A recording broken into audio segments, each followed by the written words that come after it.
Hi,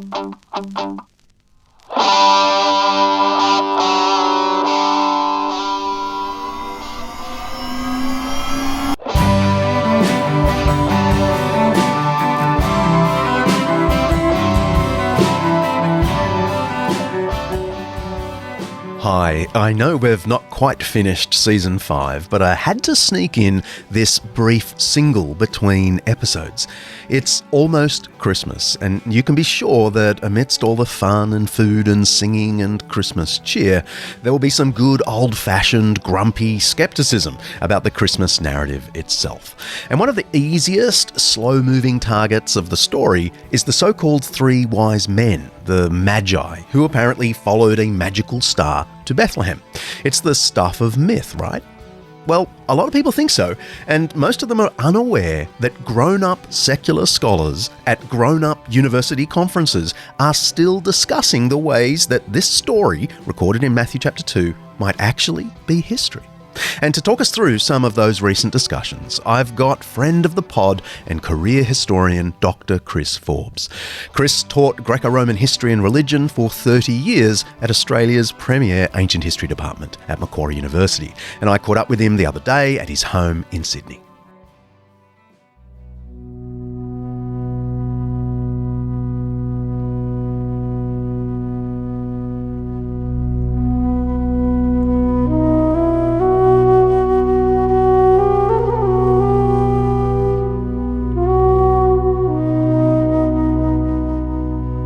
Chris, thanks for joining us again. Too many scholars to list have approached the so-called infancy narratives, the Christmas story in Matthew and Luke, as either mythological, like the Greek myths, or midrashic, to offer a reference to sort of Jewish storytelling to expound passages of Scripture. So I just want to ask, how do you feel, just in broad terms, about those literary historical judgments? I think the Gospels are far too Jewish to look very much like Greek myth at all. Their whole framework is Jewish. What's puzzling about Matthew particularly is though Matthew notoriously is forever quoting Scripture and saying this came about to fulfill what was foretold, and that's a very midrashic thing to do, in the birth stories he doesn't do that. Or at least he doesn't do that about the Star of Bethlehem and the wise men. He doesn't mention that. So it seems to me that he's not working with a midrashic framework. That is to say, he's not taking biblical ideas from the Hebrew Bible and developing thematic concepts from them. Because when he does that, he tells us. Yeah. And he doesn't tell us this time. Okay, I want to drill down on the star and the so-called three wise men. Matthew's Gospels is the only source that mentions the Star of Bethlehem. This story doesn't appear in any biblical or extra-biblical source. Is that suspicious for you? Well, that depends on what it was. If it was a comet, yes, it's very suspicious. If it was a supernova, well, comets and supernovas are visible worldwide. And we'd expect some other culture like the Chinese, for example, to have noticed it. But if it was something that was specifically astrological, that only somebody trained in a particular tradition of astronomy and astrology would notice or understand, then perhaps it's not strange at all. It really depends on what the star was.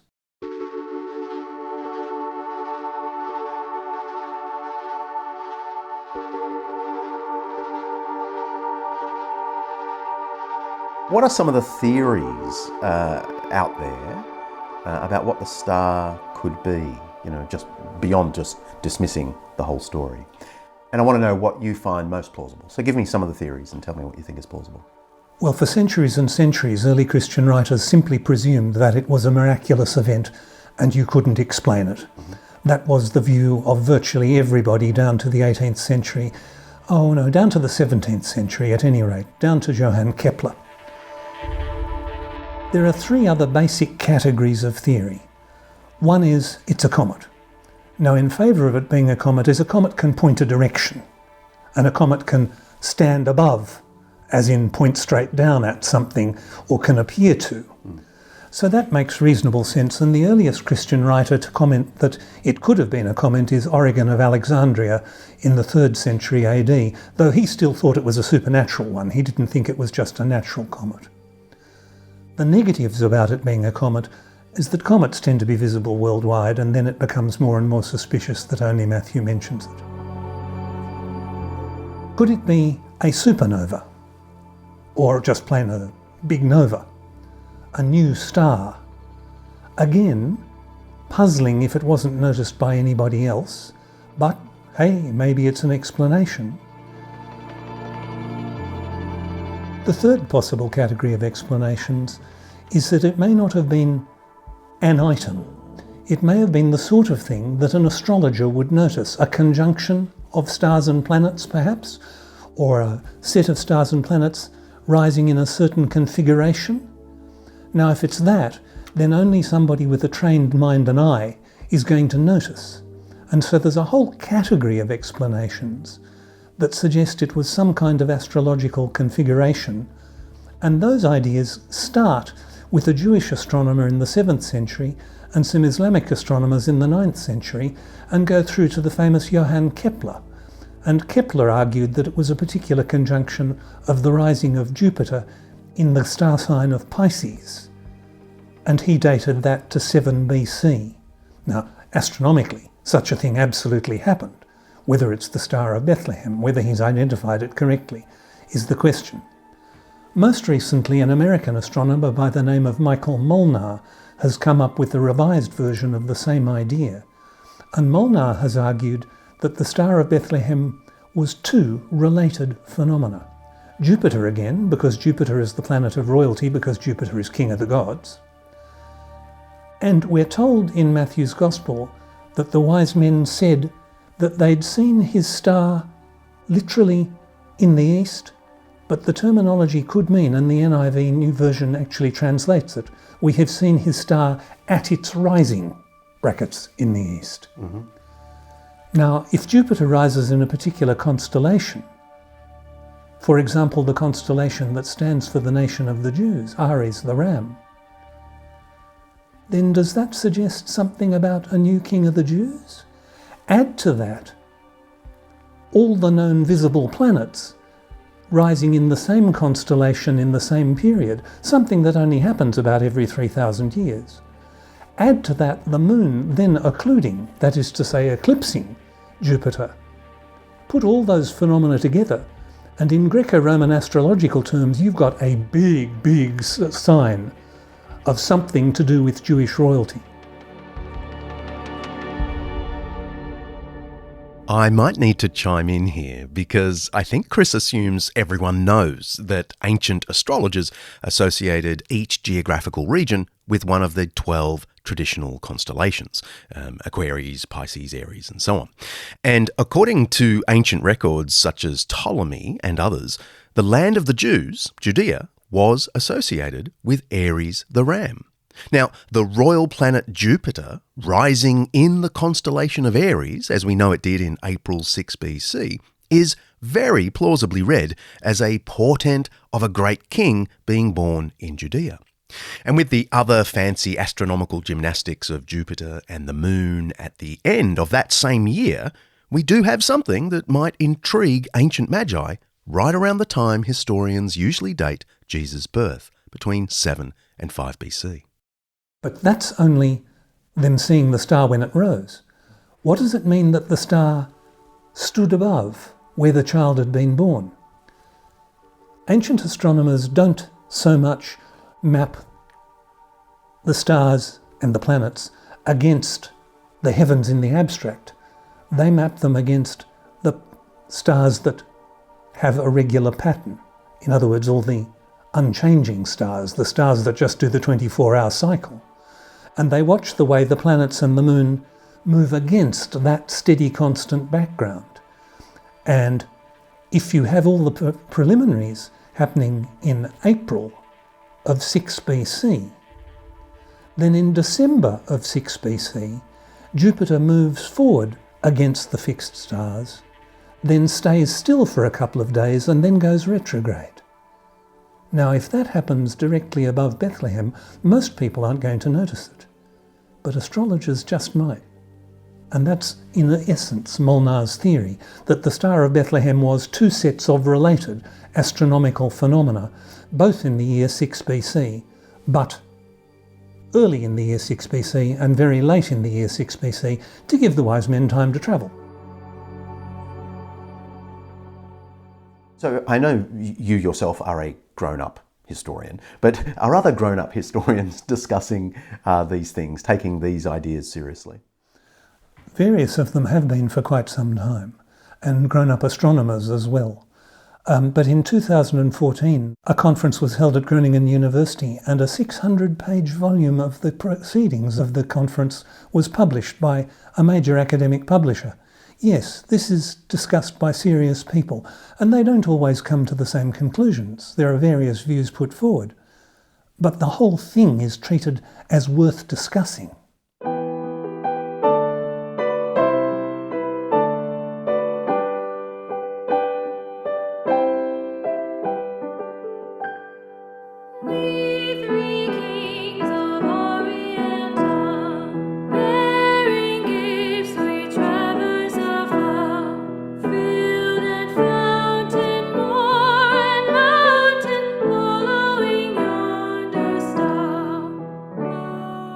So let's talk about the wise men, the magi. What's the terminology in Matthew, and what does it mean in ancient Greek? Well, in Greek it's magoi. In Latin it's magi. But it doesn't matter. We all know who we're talking about, or we think we do. How many of them were there? Well, traditionally 3, of course, but you're going to tell me who We knows? don't know. Yes. What we know is they brought 3 different categories of gift, gold, frankincense and myrrh. But as to how many of them there actually were, there may have been a dozen or there may have been 2. We just don't know. Sure, but who are they? What are they? How are they understood?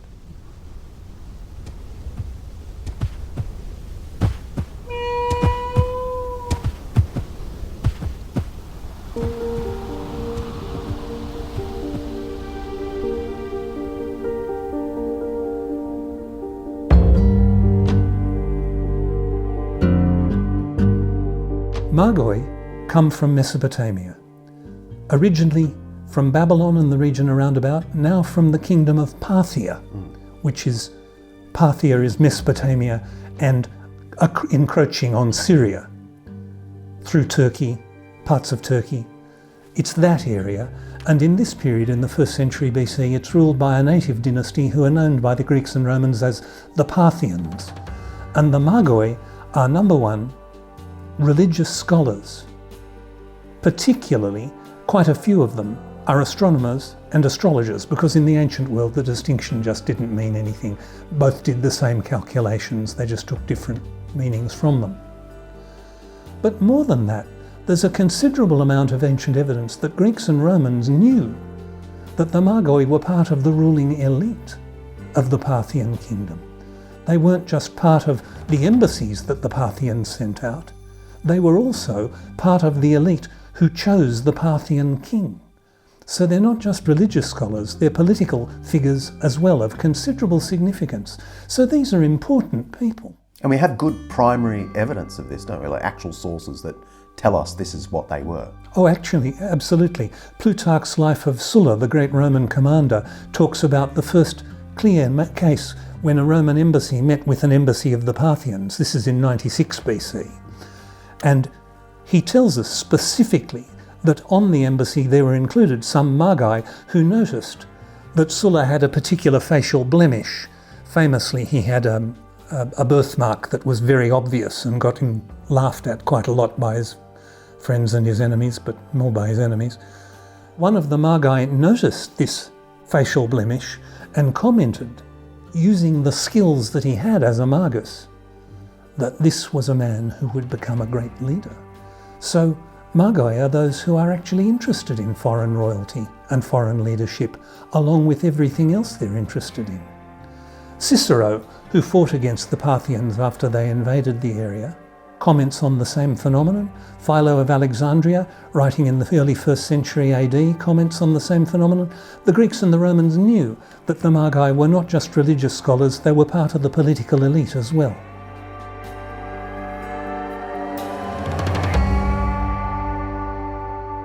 So this is temporally significant, isn't it? I mean, Parthian magi visiting Herod's kingdom in this specific period. Well, if it happened in this specific period, it's highly significant because Herod only became king of the Jews because he helped to drive off a Parthian invasion. He is no friend of the Parthians. But he now has to be nice to the Parthians because his master Augustus, the Roman emperor, has made a treaty with the Parthians, and now we're all good mates. So Herod can't simply sniff and say, I don't like talking with Parthians, let alone magi. He has to take them seriously. But he probably would take them seriously even if he didn't like them, because they're the elite. And they're famous for getting their astrology right. And Herod, well, he was A, religious, and B, superstitious, because the two often go together in the ancient world, and he would take such people very seriously. Josephus tells us that he was very much into signs and omens, including the one that prophesied his own death. So I guess what I'm getting at, though, is if Matthew writes in the, let's say 70s or 80s, no one really knows, I mean, he could have just made this story of the Magi up in the 70s and 80s. Does it fit as well in that period as it does in the period of Herod the Great, 80, 90 years earlier? The short answer to that is no, it doesn't fit very well in the 70s and 80s at all, because in the 70s and 80s there'd been another downturn in Roman and Parthian relations, particularly under the Flavian emperors, that's Vespasian, Titus and Domitian. Things had gone badly downhill, and we know that the Roman elite were much more negative about the magi than they used to be. Pliny the Elder, for example, makes very rude remarks about them and their magicae. That's where we get the word magic from, and he uses it in the negative sense, their tomfoolery, their trickery. So, A, the attitude to magi seems to have changed in that later period, and B, in that later period politically it would have been much harder for wise men from the East to come to Herod's kingdom, or what had been Herod's kingdom. It's really only in the period from 20 BC down to about 15 AD that relationships were really positive. And that's precisely where Matthew says they were travelling to Herod's kingdom, quite possibly more widely as well, quite possibly through Roman Syria. But that's the period when it was possible for Parthian intelligentsia and political elites to travel in the east of the Roman Empire without it being a problem.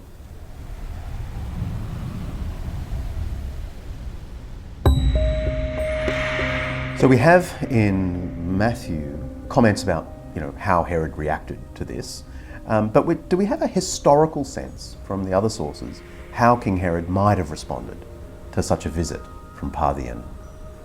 I think both at a religious level and at a political level it's going to give Herod a severe case of nerves. Now there are several reasons for this.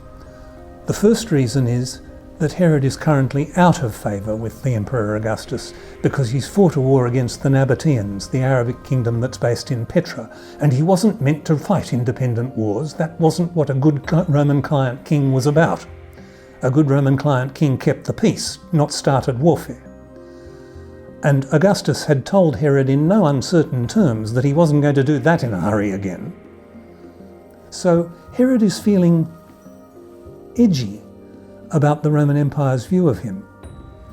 Then to have Parthian ambassadors, because that's what he would probably have taken them to be, turn up and say, we've heard there's going to be a new king of the Jews. Oh, that is going to really help.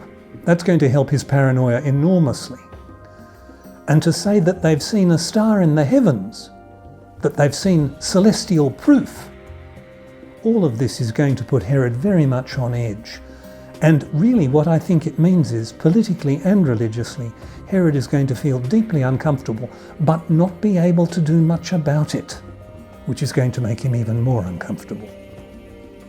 So you're not saying we can prove the star or the magi, and I know that's not your style anyway, but are you at least saying that the story of foreign magi visiting Judea because of a weird astronomical phenomenon isn't as dumb as our skeptical friends often say? It's not as dumb for several reasons. Number one, the reasons they claim it's dumb don't apply. The fact that it's not mentioned by any other ancient writer might just mean the ancient writer wasn't a Persian magus, a Parthian with a training in astronomy. It's not dumb because it's placed by Matthew's Gospel precisely in the time span when it could have happened, whereas earlier it couldn't have happened because there were wars between the Romans and the Parthians, and B, later it's most unlikely to have happened because though they weren't at war, there were difficult relationships. So in that period, under the Emperor Augustus, and while King Herod is still there, the story at the very least makes historical sense. So no, it can't be proven, and it's still puzzling why only Matthew knows it. It's actually quite puzzling to know how Matthew knows the story. But it's not ridiculous.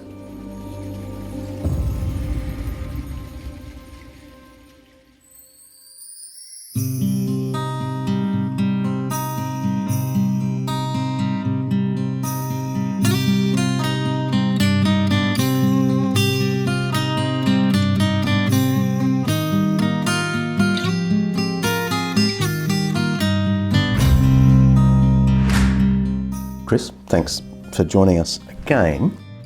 May you receive many gifts this Christmas. Why, thank you. Gold, frankincense and myrrh would be fine. We'll see what we can do with the Undeceptions budget.